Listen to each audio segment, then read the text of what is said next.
आधी रात भी आवाज मारोगे तो भी हम हाजिर होंगे। कुसुम और उसका छोटा सा भाई घर में अकेले ही रहते थे। उसके माता पिता विदेश गए हुए थे और उसके भाई बहनें सभी ही विदेश थे। कुसुम को जहाँ की मिट्टी से बहुत ही मोहब्बत थी, इसलिए अपने माता पिता के कहने पर भी वह बाहर नहीं गई थी और उसने अपने सहारे के लिए अपने भाई को साथ में रख लिया था। कुसुम का कोई भी विवाह नहीं हुआ था। तो एक दिन कुसुम रात को अपने भाई के साथ पई होती है कि उसको डर लगने लगता है।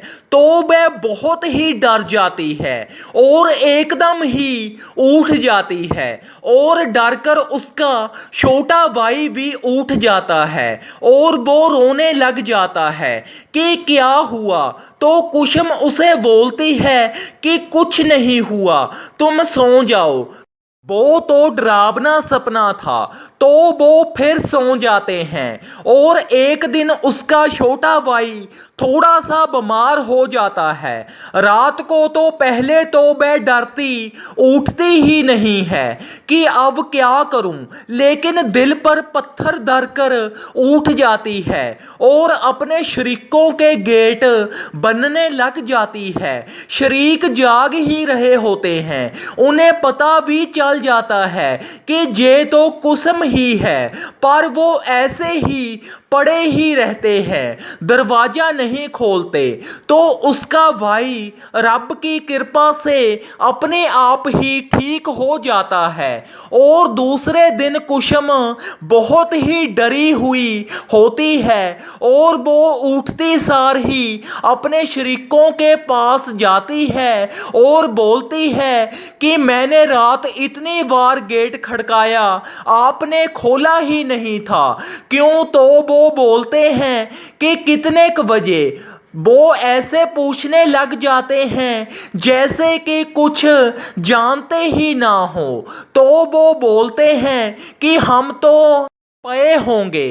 तो वो उसे झूठा दिलासा दे देते हैं कि हमारी पास में ही तो कंध है, हमारा ये नया मोबाइल नंबर ले लो, अगर आगे से आधी रात को भी जरूरत पड़े तो आवाज लगा देना, हम आधी रात भी हाजिर होंगे। तो वो बहुत खुश हो जाती है कि ये तो बहुत ही अच्छा इन्होंने बोल दिया है और कुसुम उनका शुक्रिया करती नहीं थकती। तो कुछ ही महीनों के बाद कुसुम बहुत बीमार हो जाती है और उसका बेटा शरीकों का गेट बनता है और फोन कर रहा होता है। फोन तो लग ही नहीं रहा होता, कोई फर्जी नंबर ही उन्होंने दे दिया होता है और कुसुम उसे बार बार भेजती है कि ताया को बुला लाओ, पर ताया तो आराम के साथ मचला ही पड़ा होता है, बच्चे के बूहा खड़काने पर भी नहीं उठता, उस पर भी रहम नहीं करता। तो कुसुम अगले दिन बिल्कुल ही ठीक हो जाती है और फिर वो उसके शरीक दूसरे दिन उसकी झूठी खबर लेने घर में आने ही लगते हैं कि कुसुम उनके सामने ही घर का गेट बंद कर लेती है और बोलती है कि आज से मैं ही शेर हूँ, देखती हूँ आज के बाद मुझे कुछ कैसे होता है। तो सालों ही निकल जाते हैं, उसको कभी भी किसी की ही जरूरत नहीं पड़ती। इतने को उसके घर वाले भी विदेश से जहां आ जाते हैं और वो खुशी खुशी रहती है। इस कहानी से हमें ये शिक्षा मिलती है कि शरीक अगर ये बोलें कि आधी रात भी हम हाजिर हैं तो इस कहानी की तरह ही होगा, आपका ही दिल टूटेगा, उम्मीद ना रखो।